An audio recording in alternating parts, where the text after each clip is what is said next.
بانڈی پور وطن عزیز میں علم و ادب و آب سے جانا جاتا ہے۔ آب کی شہرت جس طرح ولر سے ہوئی ہے، بس ایسے ہی علم کی شہرت مادر علمی دارالعلوم رحیمیہ سے ہوئی ہے۔ مرحومہ عزیز النساء کے 40 کنال وقف باغ پر یہ پرشکوہ عمارتیں شہر بانڈی پور کو دلہن کی طرح سجاتی ہیں۔ شہر کے بالائی حصے باغ میں واقع مسجد شریف کا یہ سما ٹکٹکی باندھنے پر مجبور کرتی ہے۔ لائبریری کی پرکشش عمارت اس علمی ادبی شہر کے لیے جیسے فانوس ہو۔ بانڈی پور چاروں طرف سے پہاڑوں کا یہ بند جیسے صرف اس ادارے کی حفاظت کے لیے بنائے گئے ہوں۔ شاہ ہمدان 700 سادات علماء کے ساتھ وارد کشمیر ہوئے، اس کے بعد سینکڑوں نہیں ہزاروں علماء اسلاف اکابر صرف اس ادارے کی بدولت کشمیر تشریف لائے۔ بقول حضرت مفتی راشد صاحب اعظمی دامت فیوزہم نائب محتمم دارالعلوم دیوبند کی جو حیثیت بر صغیر میں دارالعلوم دیوبند کی ہے، وہی حیثیت جموں کشمیر میں دارالعلوم رحیمیہ کی ہے۔ مورخین کا کہنا ہے کہ اسلامی عہد کے بعد قریباً 200 سال کے بعد پہلی مرتبہ باضابطہ دور حدیث شریف کی تعلیم کی شروعات اس وقت اسی ادارے سے کی گئی جب خواب نے سید المحدثین حضرت ابو ہریرہ رضی اللہ عنہ نے یہاں پر بخاری شریف کا درس دیا۔ ہزاروں نہیں لاکھوں تشنگان علم اس رحمت خداوندی سے سیراب ہوئے اور یہ سلسلہ جاری رہا، یہاں تک کہ جموں کشمیر کے گھر گھر میں اسلامی تعلیمات پہنچائی گئیں۔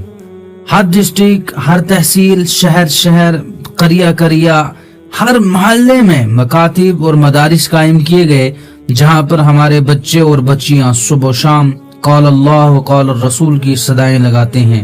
یہ رزلٹ ان تمام علماء کرام کی بالخصوص بانی رحیمیہ کی محنتوں اور کاوشوں کا ہے جنہوں نے جہالت کی نتھا گہرائیوں میں تعلیمات نبوی سے وادی کا ہر کونا روشن کیا۔ استاذ محترم حضرت مولانا رحمت اللہ صاحب میر قاسمی، السلام علیکم ورحمت اللہ وبرکاتہ۔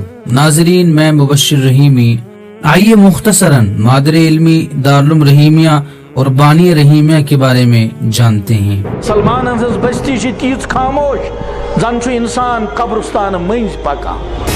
اے انسانوں، تمہارے باپ یا ماں یا دونوں جب یہ بڑھاپے کو پہنچ جائیں، یہ بوڑھے ہیں، تو آپ بہت رعایت کرو۔ تم جو ورڈ زبان سے نکالو گے دیکھنا کس انداز سے بولو گے۔ زمیندارس چھن باغس مز وکر دین کی امس ذکر اللہ کرن۔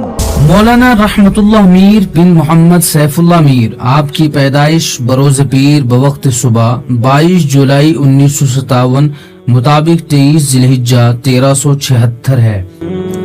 ابتدائی تعلیم کشمیر کے ماحول کے مطابق مقامی اصلی تعلیم کے اسکولوں میں سیکنڈ ایئر کور تک حاصل کی۔ مزید آپ نے جامع اردو دینیات دیوبند سے فاضل دینیات 1976 میں، ساتھ ہی U P board of school education JNK بوس سے بھی BA پارٹ فرسٹ کا امتحان 1980 میں پاس کیا۔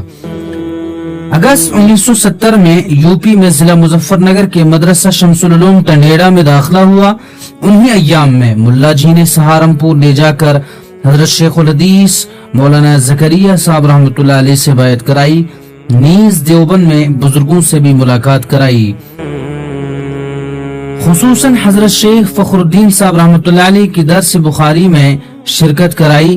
وہاں سمجھایا کہ تم اس درس میں بیٹھ کر یہ دعا کرو کہ اللہ مجھے بھی اسی ادارے میں پڑھنا نصیب فرما۔ اسی طرح ملا جی نے دہلی کے عالمی تبلیغی مرکز نظام الدین کے اکابر سے ملاقات کرائی۔ مدرسہ شمس العلوم ٹنڈیڑا کے ماضی کے سابق صدر مدرس حضرت مولانا شبیر احمد صاحب رحمۃ اللہ علیہ کی خصوصی توجہ اور نگرانی میں پہلے ناظرہ کلام پاک، پھر حفظ کلام اللہ شریف، نیز اول عربی تا چہارم عربی مکمل ہوا۔ شوال المکرم 1394 ہجری میں دارالعلوم دیوبند میں سال پنجم میں داخلہ ہوا۔ اس سال مختصر المعانی، نور الانوار، شرح وقایہ، مقامات، مختارات، سلم العلوم وغیرہ۔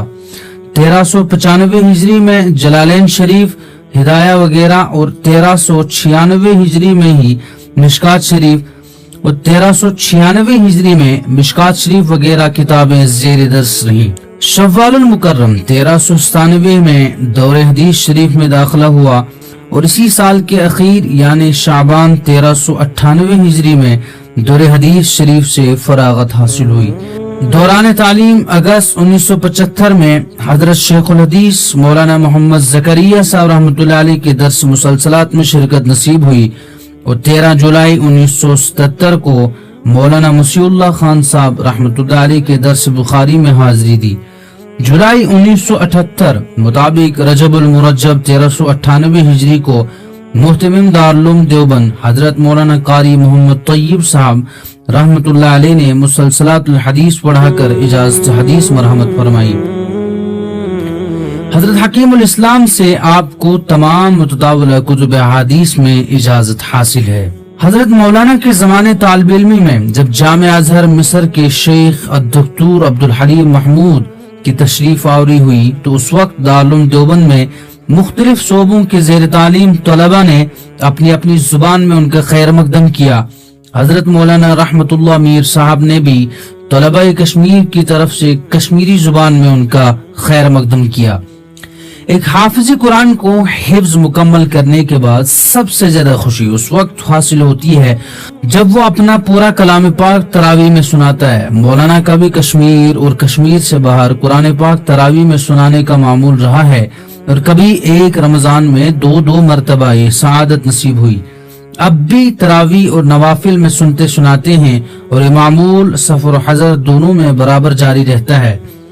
حضرت فقیہ الامت مولانا محمود الحسن گنگوہی نور اللہ مرکزہ کی ہدایت پر مدرسہ مدینۃ العلوم خانپور ضلع میرٹھ میں تدریس کی سعادت نصیب ہوئی، جہاں آپ نے ایک طرف فارسی کریمہ کا درس دیا، دوسری جانب مقامات حریری وغیرہ کتب کا درس بھی دیتے رہے، ساتھ ہی بخاری شریف جلسانی ترمذی شریف نیز ابو داؤد شریف کا درس بھی دیتے رہے۔ 1399 ہجری مدرسہ مدینۃ العلوم خانپور کی سالانہ تعطیل میں وطن عزیز کشمیر واپسی ہوئی اور پہلے شام کے وقت ایک مکتب اور بعد فجر جامع مسجد شریف میں تفسیر قرآن کریم کا آغاز ہوا۔ ذیقعدہ 1399 مطابق ستمبر 1979 میں بانڈی پورہ کشمیر میں مدرسہ کی ابتدا مدرسہ اسلامی عربیہ بانڈی پورہ کے نام سے ہوئی، جس میں صرف 11 طلبہ داخل کیے گئے جن کے قیام و طعام کا انتظام کیا گیا۔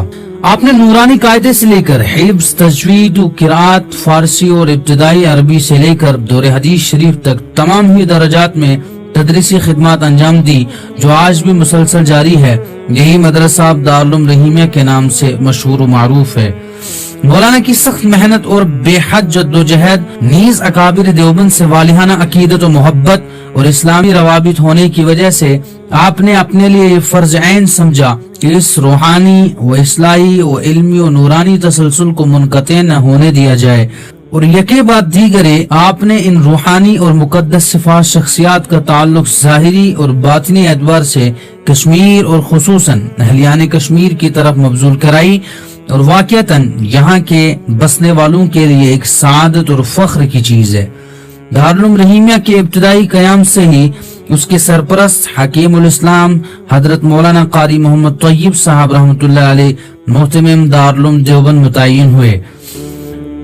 حکیم الاسلام کی رحلت کے بعد حضرت فقیہ الامت جامع شریعت و طریقت مفتی محمود حسن گنگوہی رحمۃ اللہ علیہ نے 1407 ہجری مطابق 1996 تک 14 سال سرپرستی فرمائی۔ حضرت کے حکم سے ہی مدرسہ میں جلالین شریف شروع ہوئی۔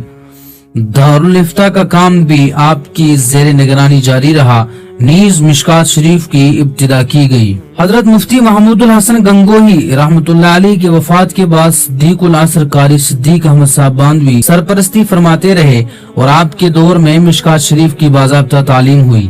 آپ کے انتقال کے بعد علماء کرام اور مشائخ اعظام نیز ریاست جموں و کشمیر کی ذمہ داران مدارس کے بہت بڑے مجمع کی موجودگی میں مورخہ 15 جمادی الثانی 1420 ہجری مطابق 26 ستمبر 1999 بخاری شریف کی ابتدا ہوئی۔ حضرت صدیق العصر کے انتقال کے بعد محی السنہ حضرت شاہ ابرار الحق صاحب رحمۃ اللہ علیہ کے ساتھ مشاورت کا سلسلہ جاری رہا۔